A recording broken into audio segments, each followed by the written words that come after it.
I've got the looks and the charm of an old movie star. Cary Grant, if you will, so I find it bizarre that this girl should refuse to step into my car. She must be shy, she'll come around, it's just a matter of time. Aurora, Aurora, Aurora. Hey there, Screen Beans, and welcome to Screen Snark, the podcast that celebrates all of the shows that are in our eyes, on our minds, and in our hearts. I am Rachel Quirky Shank, almost jock DJ right there. Did you hear it at the beginning? Yeah. It got really close to Yeah, it was near there. jock jams. And I am Matt, a.k.a. Stormageddon. And I really thought you were kind of going up like the anchor man, like, did someone put a question mark on the teleprompter? Because the way your voice started to go, I was like, are you forgetting the intro halfway through and trying to remember? No, I realized halfway through that I sounded like some weird, jock DJ. The kids early 2000s DJ, you know? The kids don't even know what, the Jock Jams DJs are anymore, I don't think. No, it's okay, though. They've got the good one. Globe Apocalypse. I don't know. It's bad. It is bad out there. But what's not bad is our incredible guest, my longtime friend and general awesome person, the one and only Joe Mastropiero. Thank you, Joe. Yeah, Hi. Hello. Joe. Greetings. Welcome. Glad to be here. I had realized this week when figuring out a guest, because I often do it the week of, that Rachel has brought a bunch of their friends on the show. And I brought people I'm friends with as well, but I hadn't brought on a friend that I knew before I started doing all this nonsense. And so I have now, as Joe has known me a very long time. So welcome to the show, Joe. Thank you for joining us. No, thank you. I'm really happy to be here. And I hope you have lots of stories that would embarrass the piss out of Matt. I mean, probably. Probably not stories suitable for radio. It's also probably true. We are going to talk about some of the cool stuff that Joe has been working on and maybe a little bit of my wrestling past that we've hinted at before. But before we get to any of it and all of that, we are going to do, as we always do, we're going to talk about the most recent things we watched, and I will continue to go first. Yes. And I am bringing the predictable choice because I haven't had much time to watch stuff, but I did get to see this movie in theaters, and it's the happiest I've been in a Marvel film in a long time. So, of course, I have brought Guardians of the Galaxy Volume 3 as my thing I've most recently watched. And, y'all, let me tell you how excited I am that I have a complete trilogy within the MCU that is not the Iron Man trilogy. As much as I don't mind the Iron Man trilogy, this one feels the most complete narratively outside of the nonsense going on in the MCU. And also, it was just a great send-off to some really great characters.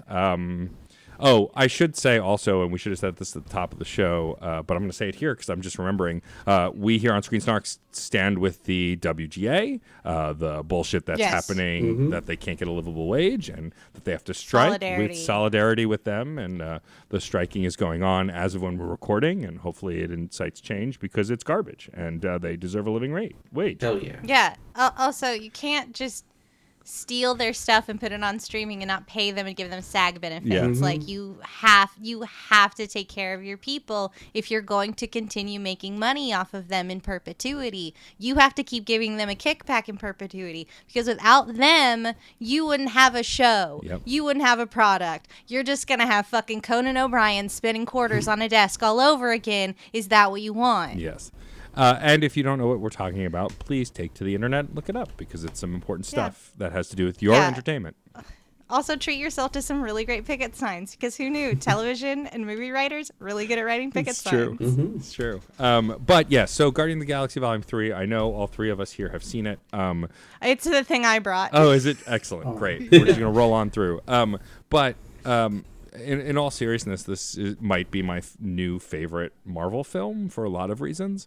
I will say up front, if you haven't seen it, there is a lot of animal abuse in this film, and it is hard to watch.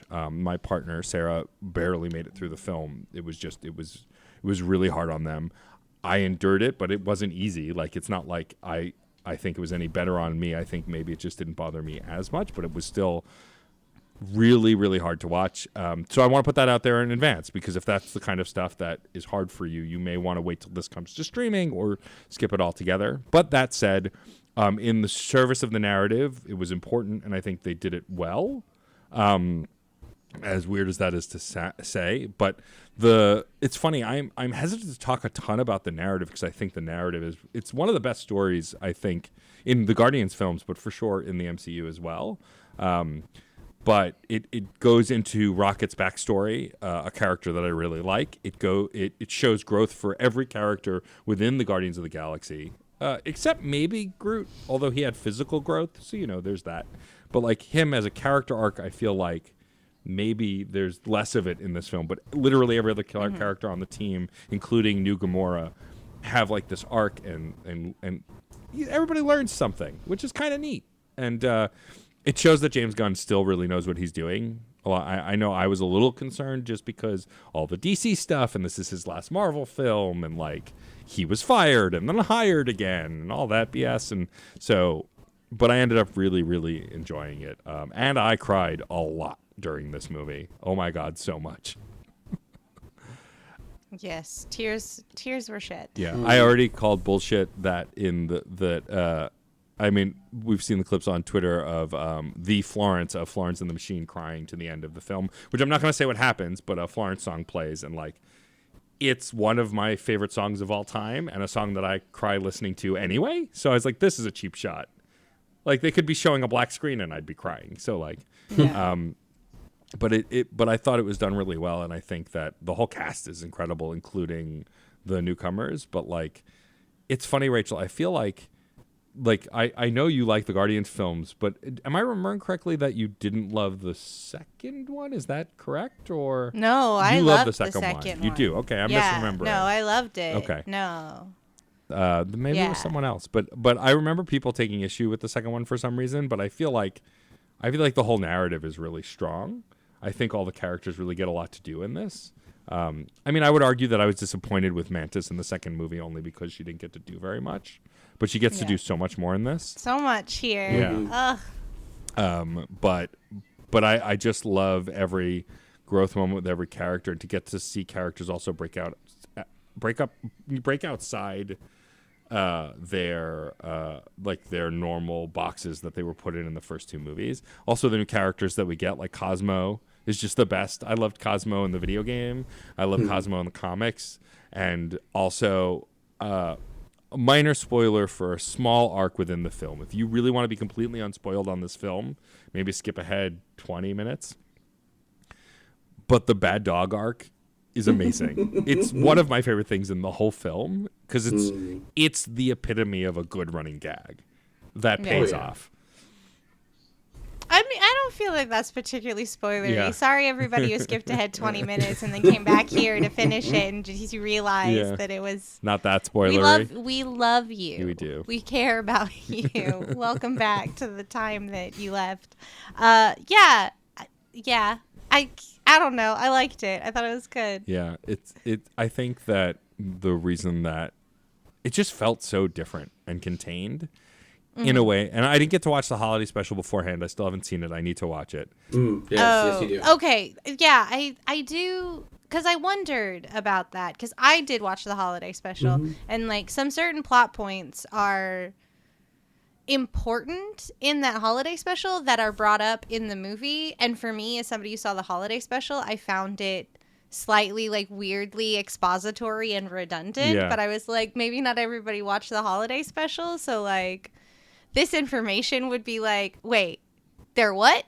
Well, sure. I mean, but that information. Who what? But that information, if you know the character and you know the plot of the second movie, doesn't seem that far fetched. So like once they said it, I went, oh, that makes sense, and then kind of didn't think about it. Yeah, it's kind of the emotional core of the holiday special. Yeah.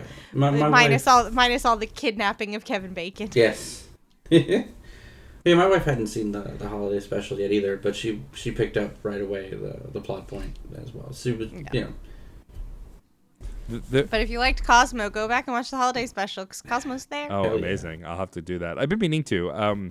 Also, I do want to. I have a question, and I'm trying to think of how to ask it without spoiling it.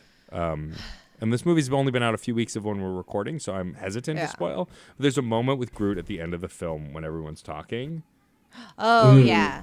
Do you think that is Groot, or it's just us It's just I think it is an interpretation Yes. on the idea because, like, so much of this has been predicated on Groot says, "I am Groot," Yeah. and then Rocket responds in like a full understanding of like, "No, no, no, you can't eat that Yeah.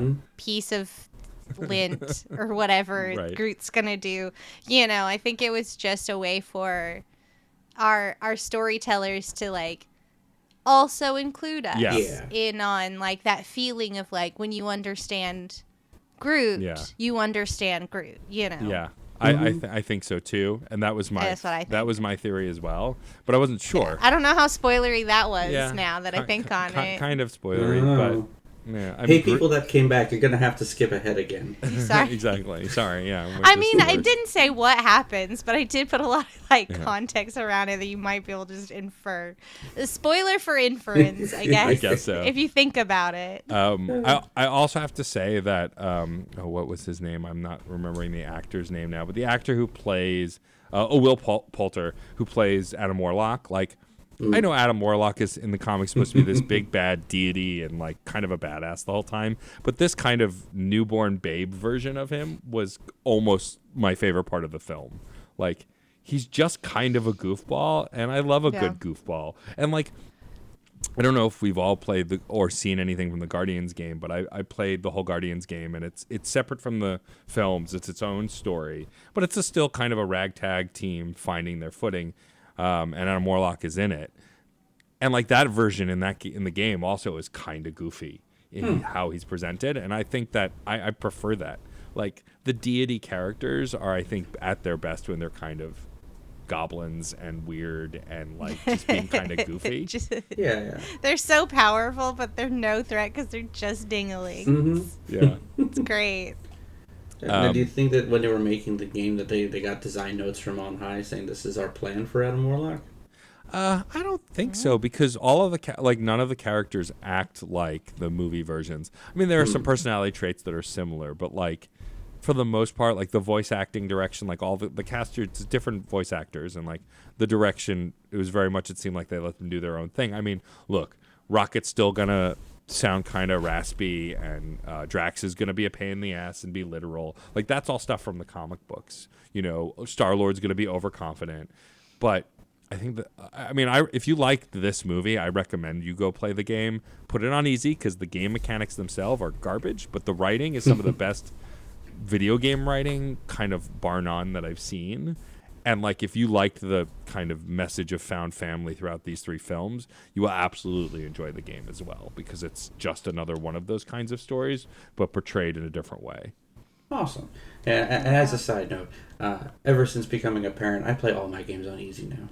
Oh, good. Yeah. I have enough to deal with in real life. I just want to escape and enjoy now. Wow, that's very similar to me ever since I decided I was going to become a gamer. Hell yeah. Put all my games on easy. Enjoy the game at the level that suits you the best, man.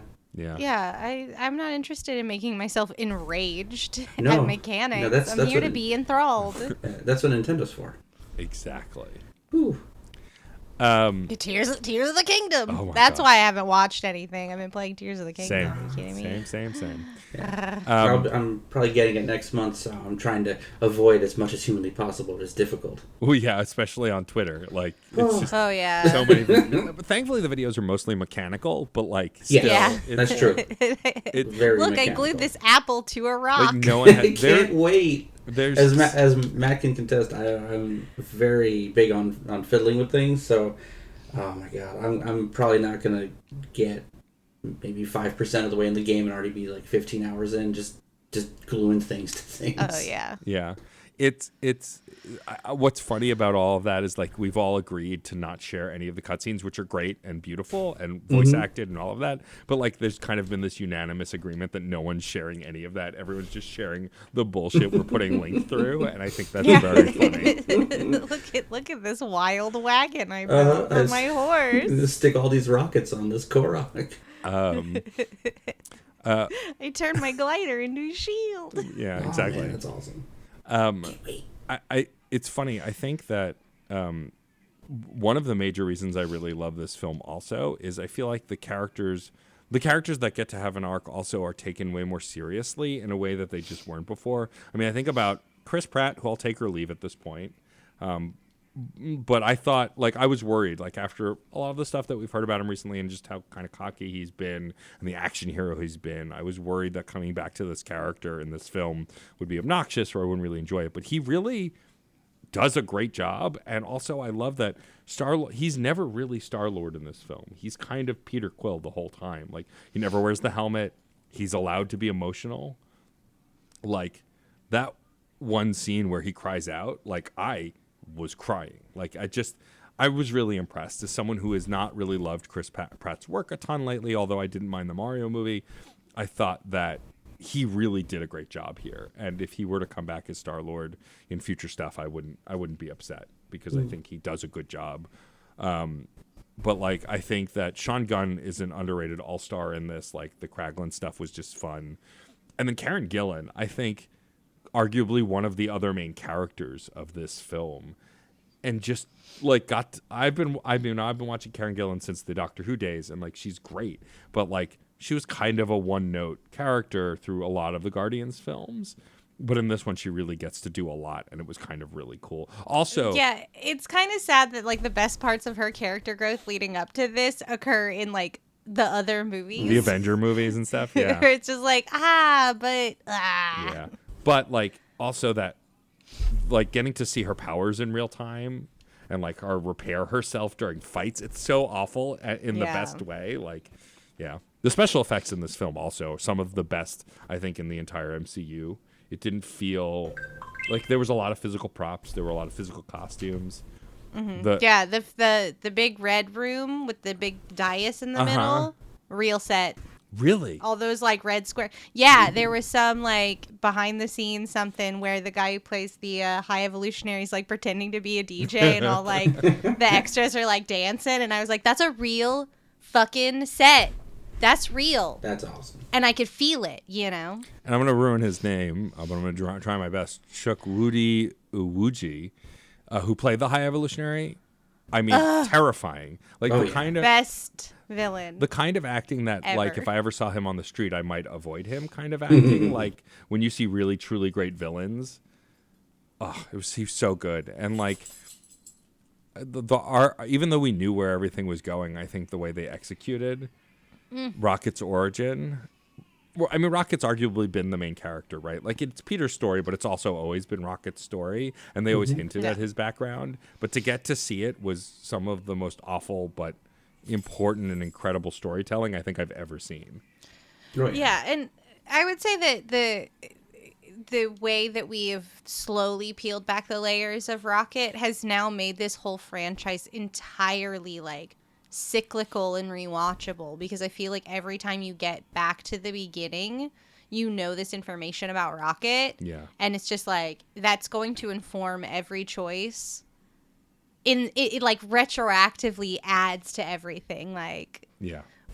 I gotta see how he met Groot. I gotta see how that happened, Yeah. you know? Yeah, and I haven't gone back and watched the first two films yet, but I want to watch 1 and 2 again and then watch 3. I watched 1 a bunch after it came out on DVD because it was one of my favorites at the time. But 2 I didn't. The soundtrack alone, just vibes. But I don't think I rewatched 2 at all. I think I only saw it the once, and so I really want to rewatch it.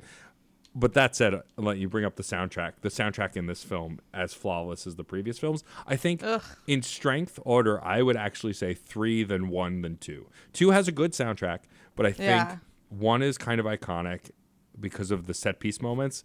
2 didn't do as many set piece moments. Yeah, and 2 was really leaning on some like heavy emotionality. Right. So you've got like those very feely songs, like the one that plays "I Have to Go Away," like a little, But then in this film, they had a nice mix of the first 2 films, like emotional songs, and then also "Crazy on You" sends me. So good. And what's the song they play during the spacesuit moment? I'm trying to remember it. It's I can't remember. Oh it in a minute. gosh. But that song also is like by the Space Hog song. I can't remember the name of it, but that song has been a favorite of mine for a while, and the fact that it's in this film is kind of perfect.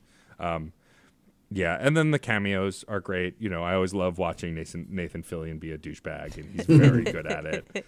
He's so good at it. You know, the voice acting. I didn't realize this, but Linda Cardellini, one of the few Marvel actresses who gets to play two roles. Linda Cardellini plays Hawkeye's wife, also plays the voice of Lila, which is pretty neat. Lila, who is incredible. Yeah, not a lot of folks in. Also, Judy Greer is the voice of War Pig, the big mechanized pig. That was Judy Greer. Ant-Man's wife was also War Pig. That's ex-wife. Ex-wife, right. And co-parent. And co-parent. They have a very healthy relationship. do. It's great. It's great. I missed their relationship in the last one. No kidding. They weren't even in it. They weren't in it. It was BS. But yeah, Judy Greer and Linda Cardellini getting to play multiple characters within the Marvel Universe is always fun to see. I had Linda Cardellini, I can hear. I can kind of tell. But War Pig No being idea. Judy Greer, no Either. clue. No idea. But yeah, I really enjoyed the film. I think that even if you're someone who has lost patience with the MCU but enjoyed the first two Guardians films, I had someone ask me this the other day. You can absolutely watch this film not having seen the other. If you know the broad strokes of the MCU, what happened to Gamora and a few other things, you'll probably be able to watch this movie pretty easily. But as Rachel said also, they kind of do some expository, like, in case you missed it, here's what's going on. Yeah. It's the expository stuff is kind of the clunkiest part of the movie, Right. but I get why it has to be there. So like I'm giving it a pass. Yeah. But It's kind of in a weird place in terms of like being a film. Yeah.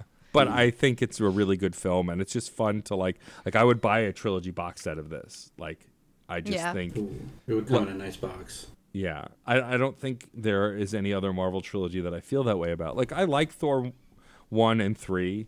Thor 4 was fine, but Thor 2 I don't love, although I haven't revisited it in a while. Like, I just don't think any of the other the Captain America trilogy, I would buy that. I think that's a pretty but that's not a complete trilogy narratively, right? Like, Winter Soldier is still one of the best films in the franchise, but going from First Avenger to Winter Soldier is fine, but then going from Winter Soldier to Civil War, there's like huge gaps. Like, it just doesn't work in the same way. Yeah, Marvel really needs to work on its ability to be more like James Gunn and like wrap it up Yeah. in nice ways and not infuse like just hyper expose everything to everything else. Yeah. Like, stuff needs to exist on its own. Yeah. Like, we don't need the world-ending stakes that are going to inform the next big team up to be showing up and like fucking with the stuff that's happening. Yeah. One of my Because it's not going to make these lasting. You know, they're going to be very disposable if we keep doing it the way we're doing it. I mean, that was my biggest complaint about Ant-Man. Like, Ant-Man, the franchise that was like my second favorite next to Guardians. I love the first two films, though the second film is not great. I still really liked it. But then the third film is now just kind of garbage comparatively, and it's for sure garbage narratively as far as through lines go. And it's just a bummer because the first Ant-Man is one of the strongest films in the MCU, especially comedy-wise, which is what I come to some of this stuff for. It's why I love the Guardians movies so much. But it's just it's a lot of the other trilogies are kind of a mess, and it's a bummer. But I really love this film. I think that if you've been, again, kind of avoiding the MCU but really like the Guardians stuff, go see it. You could definitely just watch the first two films and then see this, and you might be a little lost. But if you don't mind the things you don't get washing over you, you'll be fine. It's a complete story on its own. It's really good. And I will say, if you've decided to resolve yourself against the Marvel of it all, and you just went, I'm done, and you don't want that lingering sensation of like, it just feels like stuff's incomplete, watch this one. I feel like a huge sense of closure. Yes. That like, if I wanted to walk away from Marvel forever, I could. Yeah. You know, I think it really gives this lovely, even though it does its own version of like, shit's gonna come back, don't worry, we got things, haha, post credits bullshit. But like, it wasn't on the same level as like Coulson finding Thor's hammer in the desert and being like, oh, we're gonna Thor movie. You know, it doesn't. It did a good job at like putting a button on a vibe. You know, like an era is sort of done now, and it's a good way to send it off. And I'm not kidding about being like, if you wanted to dip out, that's a good place to leave it. If you're just like, I need a sensation, I need a sense of closure. Yeah. I mean, I got the same kind of closure from this that I got from Endgame, but in a different way. Yeah. And like, I mean, I really love the Marvels as like characters, and like I've really liked all the characters who are going to be in the Marvels. But after seeing this, I am even more worried about that film, because as incredible as the cast is and incredible as those characters are, I just don't. I think it's just going to be more setup, and we'll see. Like I was really excited for Secret Invasion because it seemed like it was going to be an espionage show, like Winter Soldier. But the more I see trailers for Secret Invasion on Disney Plus, I also worry this is just all set up, and it's a bummer because it's Sam Jackson getting to star in a TV show, which like to me would be exciting, and yet I am hesitant with a lot of the Marvel stuff. And you're talking to someone who was almost unfatigable for a long time. Like even as we would talk about some of the fatigue, I'd be like, nope, I'm in, let's go. But I'm starting, like, Guardians made me realize how fatigued I was without even kind of acknowledging it. You look at the other ones that came out and like, why weren't all of you like this one? Like besides Black Panther 2 and Shang-Chi, literally none of the other films can hold a candle to this. Like those two films were also very good. But again, because they were complete stories, those two films also are more or less, like you could watch Black Panther 1 and 2 and more or less get what's going on. Shang-Chi standing on its own, if you've never seen a Marvel film, there'd be some cameos you'd not understand, but it's a cool kung fu flick with a great story. Like, yeah, I want more of that in the MCU, and I'm hoping they'll do it, but I'm not optimistic. Yeah, but the one filmmaker who got away with actually making a competent standalone movie is going to go work for DC. Yeah. I mean, I know. Maniacal laugh. That's so iconic. It is, yeah. I mean, I haven't seen the Shazam sequel. I don't plan on seeing Flash in theaters because I refuse to give a production that Ezra Miller is at the head of money. Everyone can do what they want, but they're a trash fire. But why? Like, don't support like terrible human beings who behave in abysmal ways. Yeah. Like, don't do that. But also, like, you're not gonna miss anything. No. This is like the death knell of the Snyderverse. Like, that's it. Yeah. Just like this, many eras are dying, making way for new eras to be born. Yeah. You don't need to see this. But it's fine. I am excited for James Gunn to direct and write a Superman film. Yep. But I'm cautiously optimistic because I really believed in the Man of Steel and was disappointed. And I still to this day like Henry Cavill as Superman. I think he's a good Superman in bad movies, and it's a bummer. But we'll see. I'm sure whoever they cast as Superman in this will be just as great as the other Supermen that have been cast over the years, because they've all been pretty great. They've all been really well Tyler cast. Hoechlin is incredible. Many times they've just been poorly directed. I'm sorry, Brendan Routh. Oh my God. I'm sorry, Brendan Routh. You got done so dirty by that movie. Yeah. You did not deserve that. So glad we got him in that crossover briefly as Kingdom Come Superman, because that was fun. Anyway, Guardians of the Galaxy Volume 3, great. Watch the whole trilogy. The third one.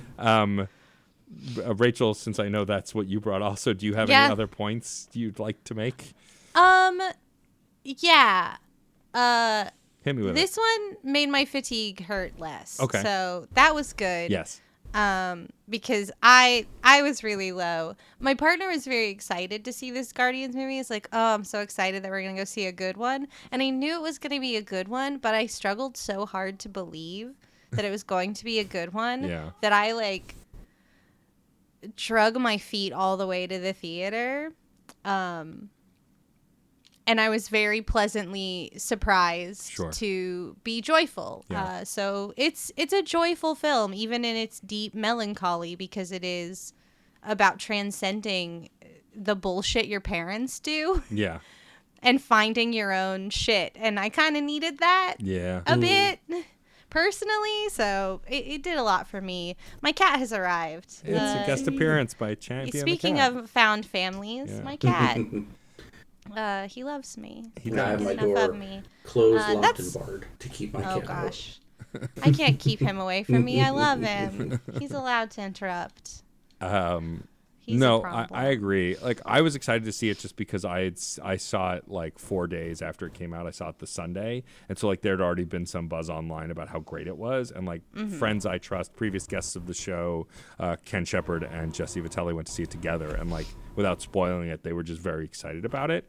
And I know Ken is a music nerd. They're both music nerds also, so like they were like, "Oh boy, just you wait," and so like that kind of got me excited. But yeah, also some of the best use of music in a Marvel film, like the jukebox kind of thing that they've always done in the trilogy is great, but I think this one is the best use of it. And like, it's, you know, we've talked about it on the show before, it's why I love Scott Pilgrim, it's why I love Boyfriend Dungeon a lot, the video game. Like, soundtracks that really punctuate moments that you can picture after when you listen to the soundtrack later is kind of my favorite stuff. Many of my formative films are like Eternal Sunshine and Garden State, and I'm pretty sure all of those soundtracks survived much better than the films that they came from. Fucking Juno. Oh yeah. Are you kidding me? That soundtrack is amazing. I love it. Well, I guess Rachel. Yeah, I guess we got to exchange the question. I'll ask you first. Sure. Matt, Yes. if you had to sum up Guardians of the Galaxy Volume 3 in just 3 words, and you could not use the Guardians of the or Galaxy or Volume 3 to describe it, how would you? Fabulous found family. Fabulous found family. I love an alliteration. Yeah, whenever I can get it, I do. Well, Yeah. Rachel, Quirky Shank, Yes. my incredible co-host. Oh boy, you'd think I'd be ready. Yeah, I'm but not. you're not. If you had to sum up the film Ooh. Guardians of the Galaxy Volume 3 without using any of the words Guardians of the Galaxy Volume 3, what 3 words would you choose?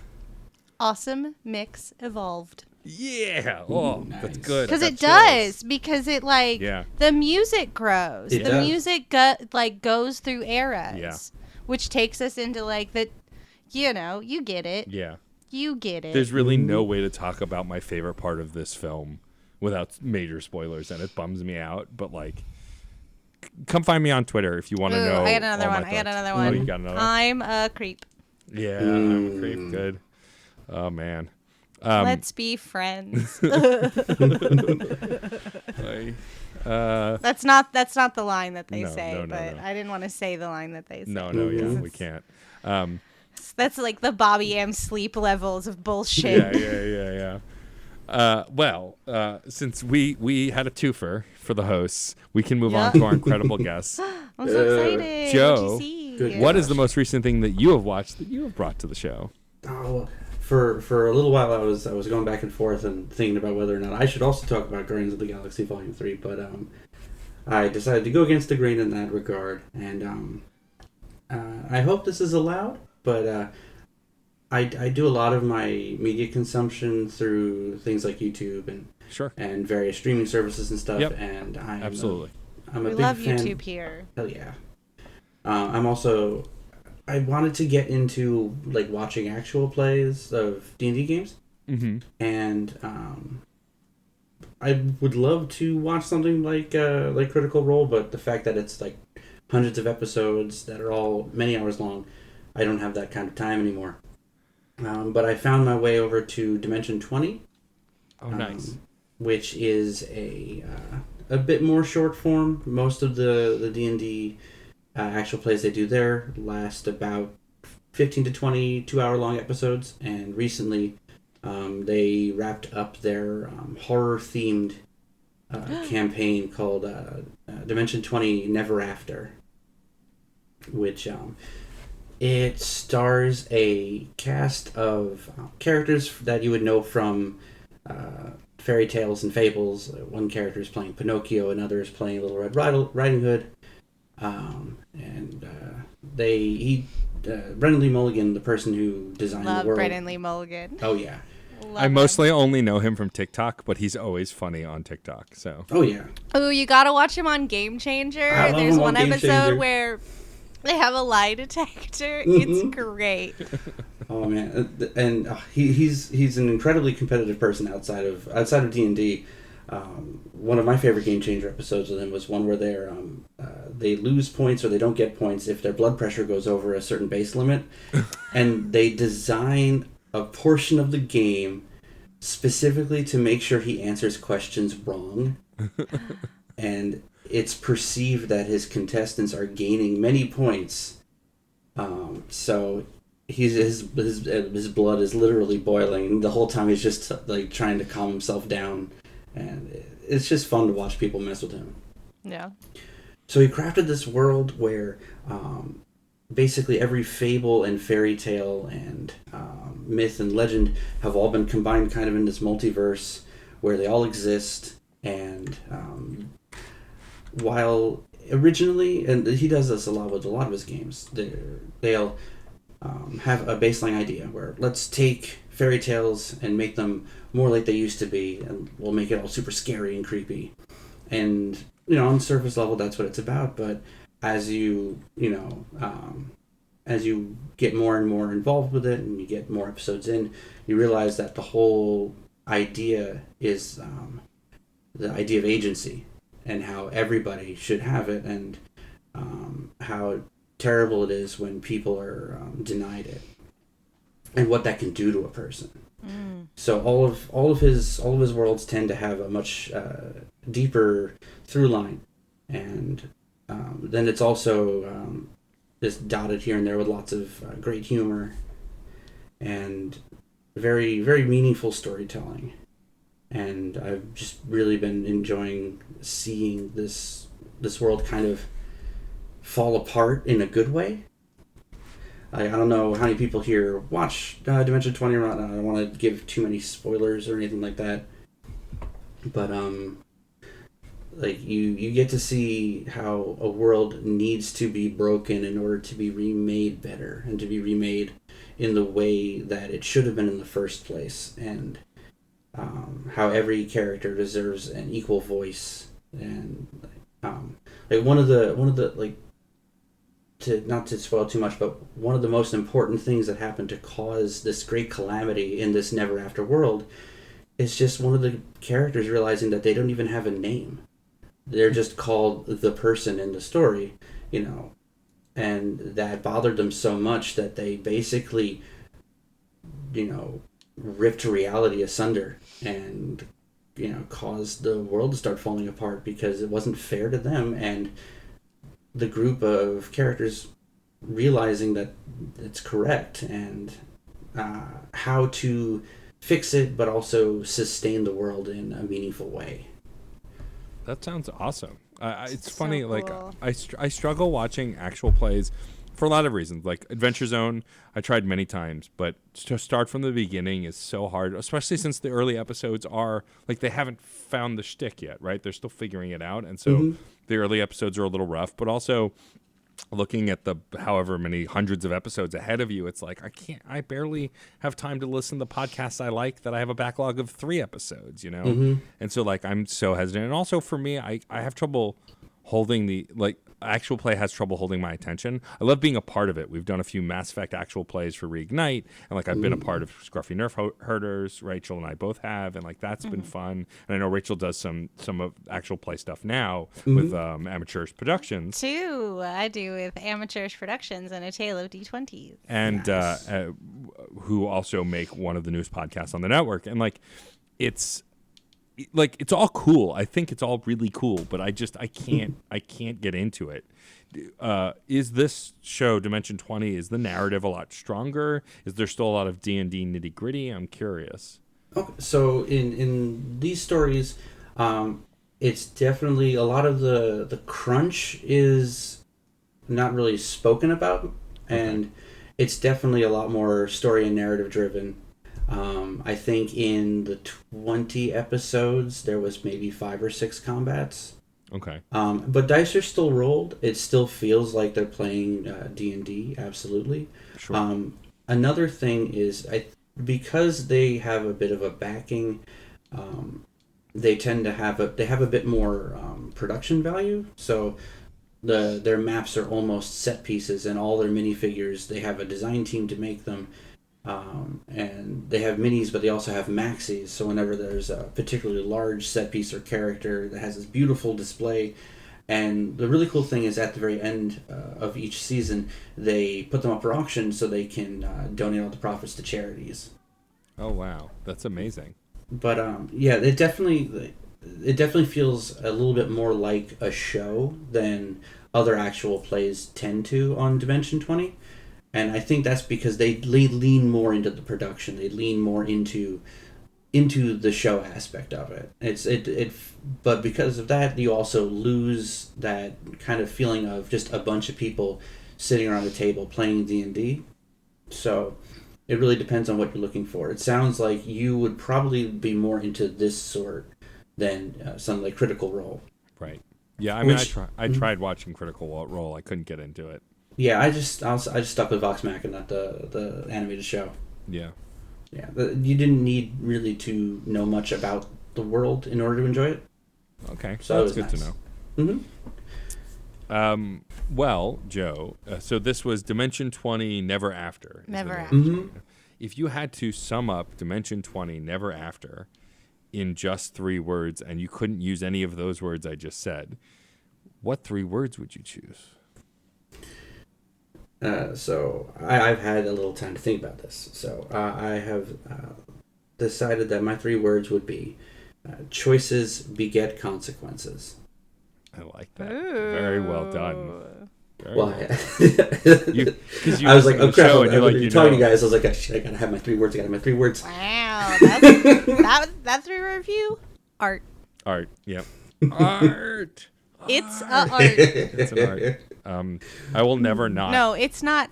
It's not an art. It's a art. It's art. It's a art. I will never not be the director from Iron Giant when I say it's art. It just, you have to. It's art. Classic. Genius. Just classic. Good stuff. That movie makes me cry Every time. It's the best. Well, Joe, thank you for joining us. Yeah. So Joe and I alluded to something at the top of the episode, but I mentioned it on the show before, according to Rachel, because I can't remember. But I used to do backyard wrestling in the day. What folks don't know is that I used to do it with Joe. Yep. And I've talked about my characters before, but Joe, do you want to tell our audience a little bit about the character? Wait, you didn't talk about your characters here. Oh, you no. just told my wrestling friends that you did backyard wrestling. I love how you just tried to run past that as quick as possible. Nope. Wrong.com. So Matt. Strike it and reverse it. Joe and I used to be a part of a backyard wrestling federation that was called Garage Madness Wrestling, GMW. That's what the M was. I existed in that. I didn't know what the M was. Because we started doing it in my friend's garage and then eventually moved to their backyard. It was Garage Madness Wrestling.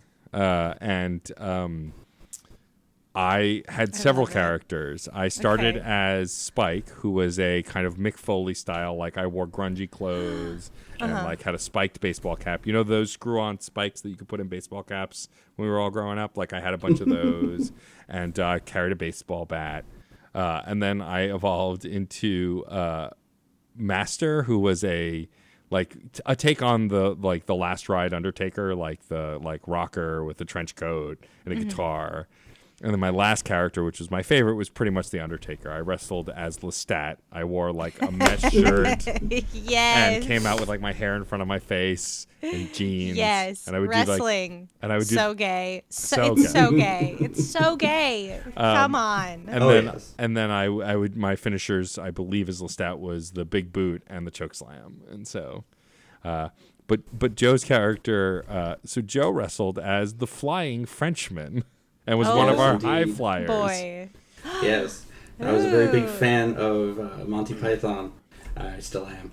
And one of my favorite movies in the series is The Holy Grail. So I based my character off of the taunting Frenchman from the film. So I would just sit there and smack talk them as I would just goofily, flip hither and yon upon my enemies. And it was an experience, man, because I had never done anything like that before, and I wasn't a very physical child growing up. And I was just found myself one day in our friend's backyard, and I was like, okay, I'm climbing up this ladder. All right, I'm going to do a backflip off of it now. Let's see how this goes. and then you realize that the ladder isn't really attached to anything or leaning up against anything, so the ladder just disappeared from under me. But I figured it out eventually. The Flying Frenchman, character-wise, I was a very big fan of the Hurricane and his theatrics. So I did a lot of hurricane-y like antics in the ring as well. And as far as moves go, I've always been a very big fan of Canyon. Yes. He wasn't really spoken about a lot, but he was extremely technical, and I always loved how most of his moves had a little twist to them. So I would borrow from him quite a bit. But I did, I guess as far as finishes go, I did moonsault was a lot of fun. Yeah, I was gonna ask, how was your moonsault? It was about as good as a backyard wrestler could manage, I feel. Which, honestly, still better than I could do. And I've been training in a dojo for a year. I'm sure your moonsault kicks butt. I've never done a moonsault, so we can't. Who knows? The moonsault in your mind kicks butt. The moonsault in my moonsault in my mind. I can't remember. Sadly, I don't remember the name of the moves. I used to do this thing where I would put my leg up on top of somebody, back behind their head, and kind of like jump, and then my body would go down. But there's, I don't know. I remember a lot of the names. I love doing. I always was a big fan of doing German suplexes and having them done to me. Yes. In fact, I feel like I enjoyed moves being done to me more than I enjoyed doing moves. Like, I agree. Yeah. I hate to be that person, but I have taken more suplexes than I've given. oh, it's so much fun though. It's like, throw me. Yeah. No, I'm like, I'll jump. It's cool. I don't have to think about it. I just jump. Yeah. Anytime I wrestled Joe, I had to do very little. Like, Joe would flop around like a dying fish most of the time, and it would work. Yep. Like, if I did like an arm flip or like a backdrop or any of that, like, I would just have to kind of do the motion, and then Joe would just go flying. He would use the momentum on his own. Mm-hmm. I remember one of the first choke slams that you had given me when I had first started out.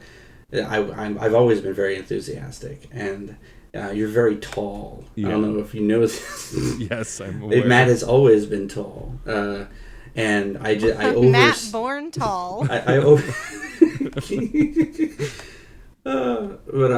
definitely oversold it a little bit, and I think one of the first choke slams you gave to me, I basically did a backflip and came down on my head. Yeah.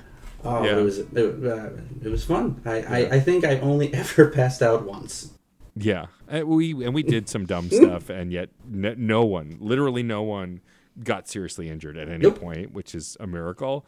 I remember my favorite thing is my friend Neil, who put this all together, was kind of the commissioner. His character was very much a Kurt Angle of the time. Like, he used to come out with gold medals and stuff.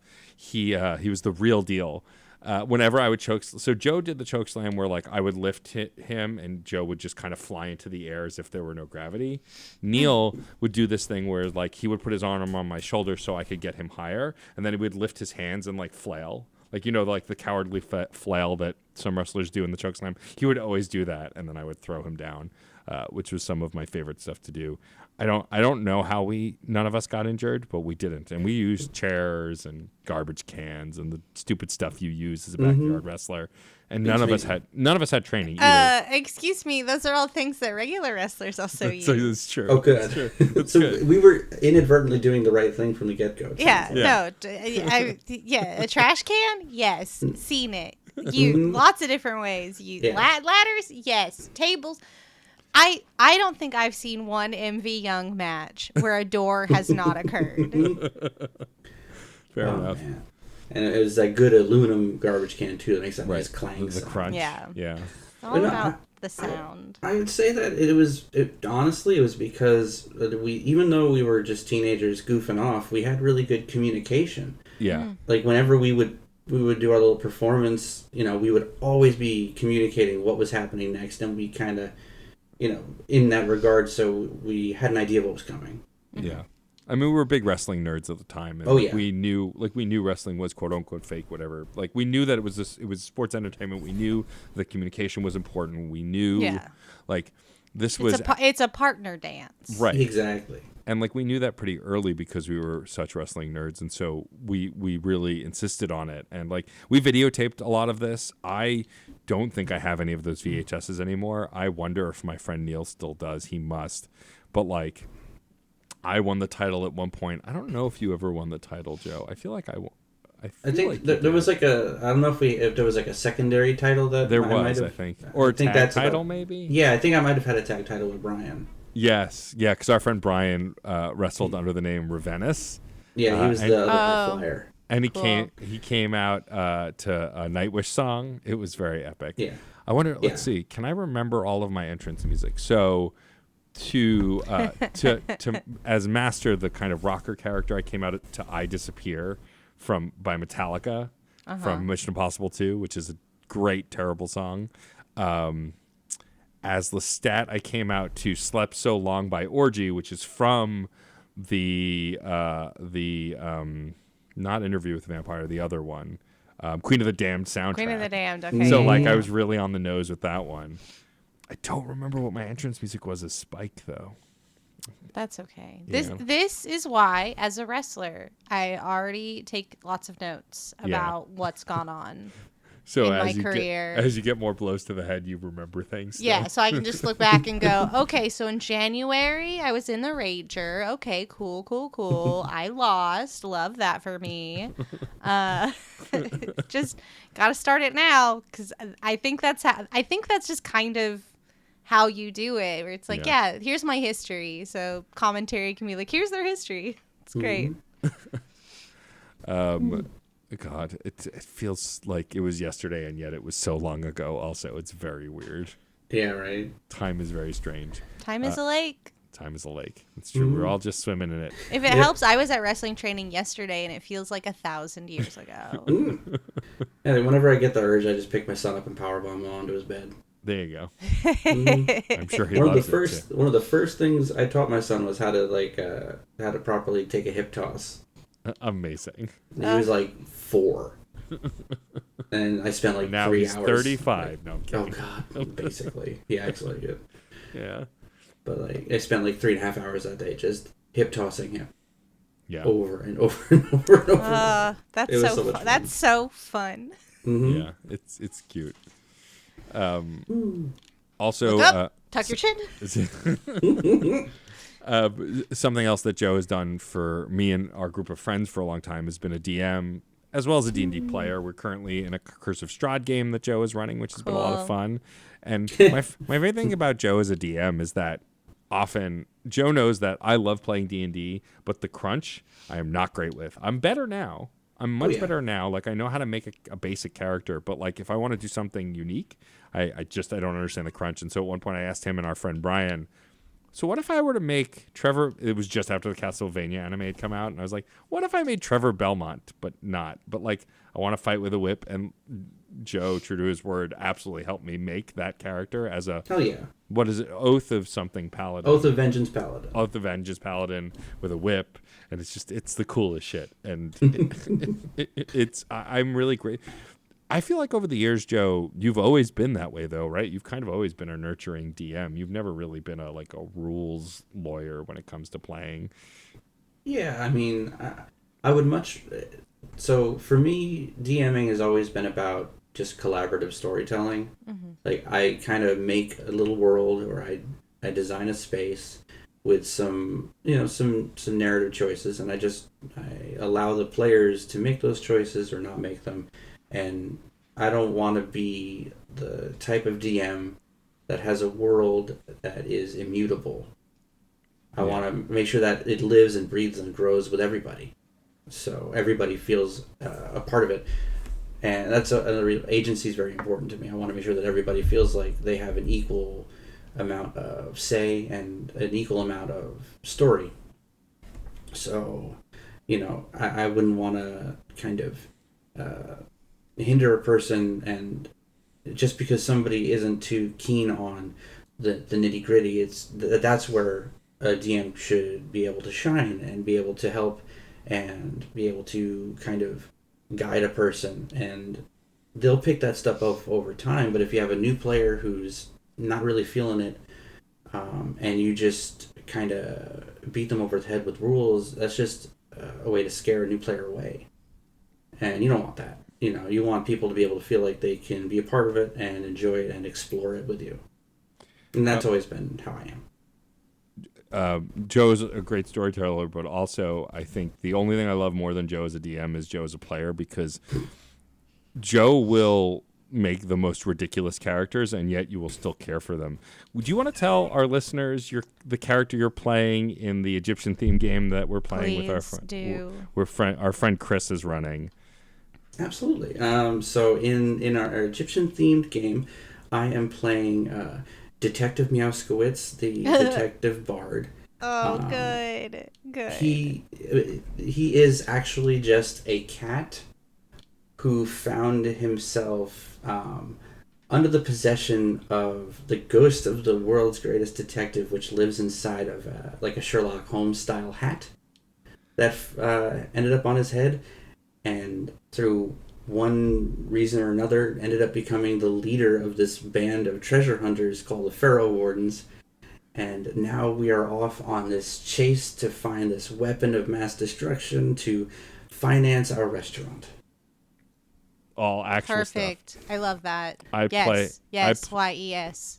I play a desert-themed druid who, until very recently, didn't do much wild shaping, even though I could. I've started doing more, and then I saw the D&D movie, so now I'm turning into an owlbear whenever I can, because of course I am. Hell yeah. Genius. It's just fun to play with. Like, we've been playing with mostly the same group of friends for a long time in the D&D circle, and we all have such fun playing together, because I think all of us are just kind of like, sure, why not? Yeah. It's very rare that we say no to each other. Often even Joe and Chris, when they're DMing their individual campaigns, will go, can you do that? I don't know. Let me look. And if it's like even slightly gray, they'll go, sure, why not? They won't like, oh, it's not in the rules. Like, very, very malleable, which I appreciate. And Joe, I mean, before we start to wrap up, you're actually kind of working on something D&D related, aren't you? Yeah. Yeah. So me and a couple of friends are in the works of recording our own actual play. It's being headed by my friend Jamie, whom you know from my Curse of Strahd game, who plays the goblin police officer Jack Church. We are it's just a group of friends playing some games and kind of being willing to be vulnerable and open and talking about things. There's been a lot of unrest lately in a lot of the D&D space, and we want to make sure that voices are heard, and that it's important that the world we create and the story we tell is as comfortable for everybody as humanly possible. So whenever big moments happen where we feel like we can talk about something like how the mirroring of racism in D&D and in the worlds that are built, and how that isn't something that you can just kind of not talk about or not notice and kind of just shy away from it. It's important that it's spoken about and that it's explained and processed. And while we're doing that, we're also playing this fun Wild West kind of redemption story as well. Nice. Yeah. In that I'm playing the character of Raoul, the recovered automaton of unknown lineage.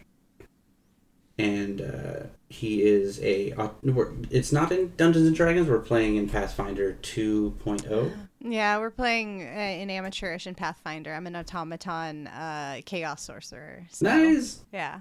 I'm playing he's an automaton inventor with the armor innovation, so he's Iron Man. Oh, that's so good. I'm leaning this little Modron type character into being a bard, so they have a little hammer dulcimer like fused to their belly. That's amazing. They catalog everybody by drawing them. It's great. And I'm starting to notice that my characters tend to have lately I've been in this theme of being an outsider looking in with that character in particular, and I'm only in a single game where I actually play in front of people in real life. And in that one, I'm playing a sentient slime mold. Hell yeah. Amazing. Who is a Circle of the Land druid named Larry. I love him. I love him. Because the Fae being that gave him sentience thought that was the most human name that they could think of. So you will go out into the world as Larry and spread and spread our word and tell people to recycle and things like that. Amazing. So he's another character where it's like this outside person looking like who has to like understand how just everyday life works and interactions with human beings when I'm just little jelly bean basically. And it's a lot of fun because you can kind of experience life and social experiences in a brand new way as if you've never done them before, and it's very liberating, and you can really have fun with the way you role play. And I know, as Matt said before, he likes my characters almost as much or more than when I DM, and I kind of feel the same way too. Like I like my favorite. I love DMing for people. I love building a world, but like, if you ask me right now, I have like easily a dozen characters just waiting to tell their story, just like bursting out of my brain, and one day they'll get to say what they have to say. Well, I look forward to it.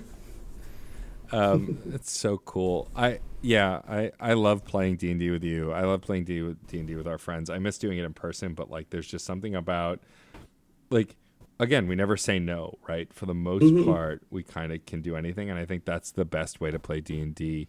We have a friend who I love dearly, who, when we would play Star Wars games, like we were playing during the height of the Empire, and we encountered Darth Vader at some point, and he pushed us along. He's like, "You can't do anything." We're like, "What are you talking about? We should be able to fight and kill him. We're powerful enough." But he wouldn't let us because it would ruin the canonicity of it. And I'm like, alternate universe? Like, come on. And like, it shied me away from playing the Star Wars tabletop for a while. But like, what I like about most of the friends that we play with who DM is like, yeah, sure, I don't know, try it. Like, let's see what happens. Who cares? And that's a trust thing, because I can trust that none of the people in my games are gonna like stretch or abuse that freedom. Where the things that they're gonna suggest aren't gonna be so like outside of what you would conceive to be something that you could do, and you won't ask for more than what is feasible. So, for the most part, it's just to tell a good story. So I'm always down for that. Also, my favorite thing about Joe is that his brain works weird. I appreciate that. My favorite thing is that when I think I asked you to draw either a strange or a small mimic or something, and you drew a chest with a lock on it, and the lock is the mimic with a little tongue hanging out, and I'm like, that is a strange mimic. Yeah, that's a padlock mimic. That's the background on my Twitter account. It's so good. It's great. I do a lot of things a little bit. So that I've learned to draw. I've learned to draw a little bit. I can sing a little bit. I can play the piano a little bit. You know, lots of stuff I can do a little bit. Yeah. I always like to say I would like to be mediocre at all of the things. Hell yes. That's what I strive for. To be passing at enough stuff. I mean, look at us. We're passing at making podcasts. Here we are. Hell yeah. Hey, we're excelling at making a podcast. That's true. It's happening in a real time. It is for happening. us. It is. Whoa. We're making it. We're making it. I mean, it's not in real time for the listener, though. Well, yeah, for us. That's why I said for us. Well, I mean, I am a listener, so it is in real time for a listener. Oh, wow. In theory, It's real time for me in the edit room as well. Hi, Rachel. Hello, future Whoa. Rachel. Oh, that was weird. Me in the future is very upset. Yeah, no. You creep me out, and I'm not even you. Don't worry, I won't listen to that. Before we wrap up and thank some folks, Joe, why don't you tell folks where they can find you online if you wish to be found, and the kinds of places and things that you do. Okay, well, I kind of lurk upon the Twitter space at Aren't the Droids for You. My name on there, my display name is Jodecahedron, and that's where you'll find me in the Certain Point of View Discord as well, if you ever want to just chat there as well about whatever. Yeah, Joe's been really active in the TTRPG and video game areas, and so it's been fun to have a friend that I've known a long time hanging out in the cool digital space that I've made my home. Heck yeah. And once Joe's show is out, we will share that in all the places. But thank you again, Joe, for joining us. Hang tight. We have one final question to ask you, which you know what that is. Yes. But before we get to that, Rachel, we probably should thank a few people. Yes, I would love to thank John Presnell for the use of the song Aurora off the album Fair Game featuring Stefan Remble, a bop. Forever, an eternal bop. Timeless, classic. Timeless, classic. Metal to magnet. She will be mine.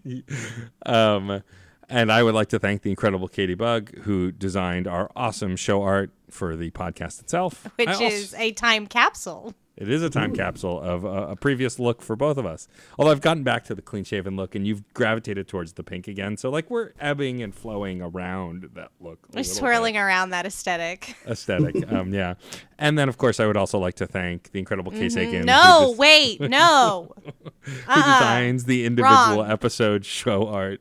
I'm pretty sure he cursed my cat to come up on the desk again and interrupt the Oh, show. I see. Okay, so that was Case's fault, too. Doing blood magic wherever. Blood magic, yeah, okay. I'm gonna get you. I'm gonna get you, Case. I'm gonna get you. I'm gonna take you. I'm gonna roll you into a little ball, and I'm gonna push you down a hill, and you're gonna go faster and faster and faster, and then you're gonna smack into a tree. This is some cartoon shit. Guess what's gonna happen this Saturday at WrestleMania? Oh my god. Roll you down a hill. And the birds will be going around his head as he sits up. Yep. And then he could tell those birds And about then our tell those birds podcast. about our podcast. Yell at them. It's all been an advertisement. Rachel, why don't you thank our network before they fire us? Yes, I would love to thank the Certain Point of View Podcast Network for once again restraining themselves from handing us our walking papers. We love you. You can check out all that we do on the Certain Point of View Podcast Network over at certainpov.com, or you can join the Discord server, which links for that are on that website I just said with my mouth. Correct. You can also find links to the Discord server, us on Apple and Spotify to rate us, all within the show notes. Please give us a rating and a review on those or any podcast platform. It helps us to get featured. It helps folks find the show. And then, join the Discord, please. If you It increases our flock of birds that we Our flock of yell birds, at. yes, exactly. Come join the flock. Yeah, exactly. We're the flock of screen beans. We got beans. We got birds. Exactly. Pretty soon we're going to be screen birds. Oh, no. No, we're not birds. No, that's true. We just yell at them. We just yell at them. What the but hell ple- is happening? But please rate and review us. Also, you can follow us at screen_snark, or you can send us an email at screensnarkpod@gmail.com. All that stuff is in the show notes as well. And now, Rachel, will you please ask our guest I will our final gladly. question? I would love nothing more. Joe, Yeah. dying to know, if you could choose one trope that is readily available and constantly utilized in film and television to instantly and magically become true in your life, which trope would you choose? I'm already excited you started laughing in the middle of me asking. I'm so sorry. pumped. I apologize. I don't want to. No, it's good. I love it. So I haven't watched every single episode, but I feel like this trope probably isn't spoken of or chosen fairly often. But if I could choose a trope to suddenly become real in my life, it would be the unreliable narrator. Oh, Yes. it's good. And not chosen often. Yes. Because I feel like all the people who get to experience the unreliable narrator in their works always have a very wild ride and a very exciting adventure. They find amazing things in the mundane, whether it's real or not. And I feel like that would be a little extra spice that I would enjoy in my everyday. Good answer. Love that. And I don't think said before either. Yeah, no. I don't think so. See, I think you're the this first. There you is go. hey, Screen Snark is just here to uncover the depth and width of humanity. The Wow. The The moist. Hey, I Ooh. took a suplex yesterday. My brain don't work good no more. I threw myself on the ground a bunch. It implies a lot about how good your brain works. Rattles before, my too. brain. There's a great width and depth of humanity with a question as simple as what trope would you choose that we get so many. Yeah, we get some That's really pretty great answers. cool. It is I pretty think cool. I think humans pretty neat. Pretty neat. Definitely. Give Except when we're- them everything they need to survive. Support the fucking writers. God damn Oh my it. god. Mhm. Trans rights are human rights. Trans you know, all right. that. Jeez Trans Louise. rights. Come on. Come on. We're all just people. Be a Come decent on. freaking human being. Joe, thank you Stop again it. so much for joining us. This has been a delight. Yeah, thank you. Absolutely. Joe. I'm so happy to be here. And of course, I have to thank my my brilliant and recently suplexed co-host Very Rachel suplexed. My Rachel girlfriend Quirky-Shank. suplexed me yesterday. And that was Something- just at home. No, that was at school. We was don't. it? We don't have. It's dangerous, It's to dangerous. wrestle out of the ring. That's true.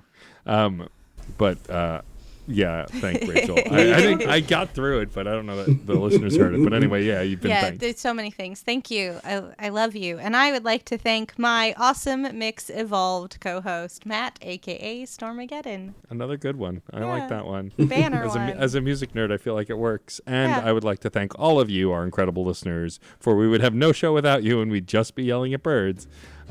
We will see you at the movies or on a couch somewhere. Bye. Aurora, Aurora, Aurora, Aurora, Aurora. Metal to magnet, she will be mine. Aurora. Video games are a unique medium. They can tell stories, Immerse us in strange, fantastic worlds. blur the very boundaries of our reality. But at the end of the day, video games are fun. Whatever fun is to you. I'm Jeff Moonen, And I am Matt, a.k.a. Stormageddon. and on Fun and Games, we talk about the history, trends, and community of video games. It's a celebration of all the games we play and all the fun we find within them. And there's so many more games out there, so we hope you'll share in that conversation with us. Fun and Games podcast with Matt and Jeff. Find us on certainpov.com or wherever you get your podcasts. And happy gaming. CertainPOV.com.